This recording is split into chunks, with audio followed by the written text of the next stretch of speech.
Hey everybody. I don't know what date it is. But I had some thoughts that I wanted to share because I think that, every now and then you get some inspiration that you want to share.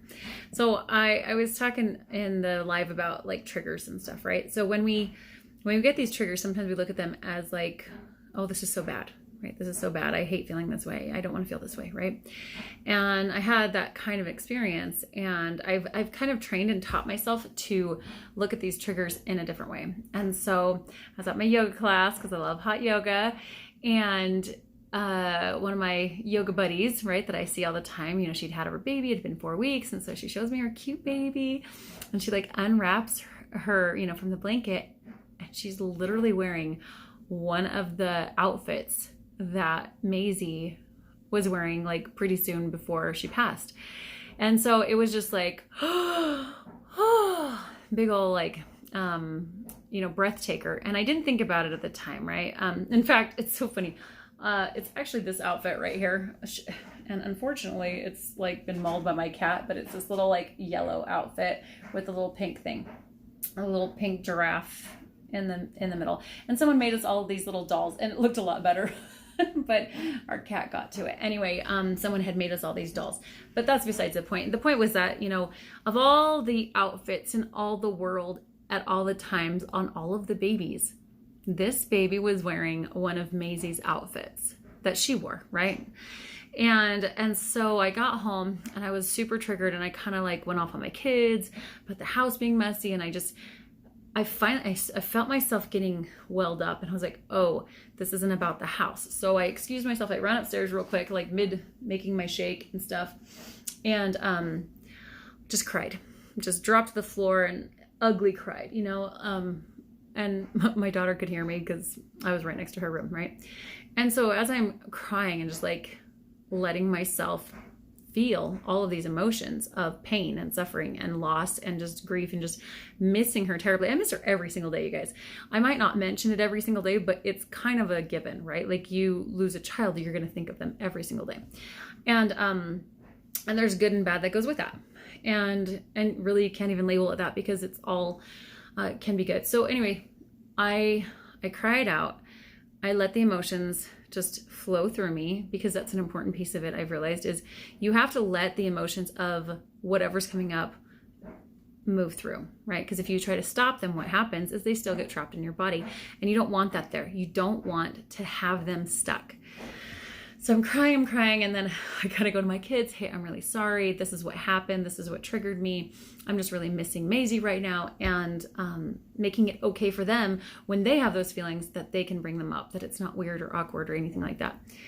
And then as I was talking to my husband today, I told him the experience. I said what happened, and it's like I could feel her right there. And so in those extreme moments of pain, I have noticed that's when she shows up the most. It's like almost like this direct connection. It's like in an instant I can be just dropped, right? Like all of a sudden, like that I can be right back in that place. And I felt her very strongly just say, hey, and she didn't say it like this, but the feeling was like, I've been having a lot of fun lately. Let's not lie. I have been traveling and doing lots and lots of fun things, and not wanting to feel like the pain that's come up. And so everyone uses different things to not feel pain, right? Sometimes it's drugs or alcohol or food or sex or, work or whatever, right? Like we all have those different coping mechanisms. And so for me, it's been playing and having fun. And so I realized in that moment, I had been using that as a way to get out of it. I'm still going to go have fun, right? But it was like, for a specific purpose, but it's like she brought me right back to that moment so that she could say, hey, look, there are still people who are suffering like you're suffering in this moment, but they're doing it every single day, and they're doing it all the time, and they're just trying to cover it up. Like, when are we going to get back to work? And I was like, oh, okay. And really what that means is finishing my book, finishing courses, making sure that the work that she has inspired me to do continues to move on and forward, and through me, her story is heard, and that she's acknowledged. How'd she sneeze? And so it was just a beautiful remembrance of, you know what? At any moment we can be brought back down into those lower places, right? And so it feels like a gift and a curse at the same time, because I'm like, wow, I'm doing so good. But doing good doesn't mean that you're not feeling pain. Doing good doesn't mean that you're not feeling and processing all of those things that are coming up for you, or for me, right? I'll just put it in me, right? And so my husband and I were walking, and one of the things I've been praying for is that he would be led to another job, that he would find something that was really good for him. And we were talking, and so I started waking up with him at 6 a.m. and doing power hour again and like doing our walk. And one of the things that I noticed is like when we talk about power, right? And we talk about like our personal power, like I am powerful, I am loved, I am this, which I'm huge on. I'm super, super big on like acknowledging your greatness, because you are great. We are these amazing vessels, right? And yet the way that it came to my mind was, imagine a plug, right? Like we're the plug and we plug into the wall. Sure, that creates electricity and gets things to work and gets things moving. And we can take credit for that and say, look how amazing we are. Oh my gosh, we're so awesome, which we are. And what are we plugged into? What is the source of all of that power? Who is the source of all of that power?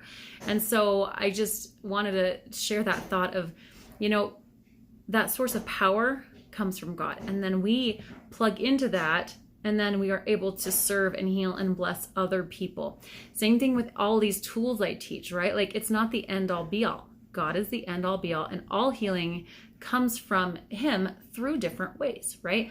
And so being aware of that source, being aware of that power, being aware of where our true peace and happiness comes from, and where the healing of that suffering comes from, and why it's so important to make that connection every single day. Like you wouldn't not plug your phone in every day, would you?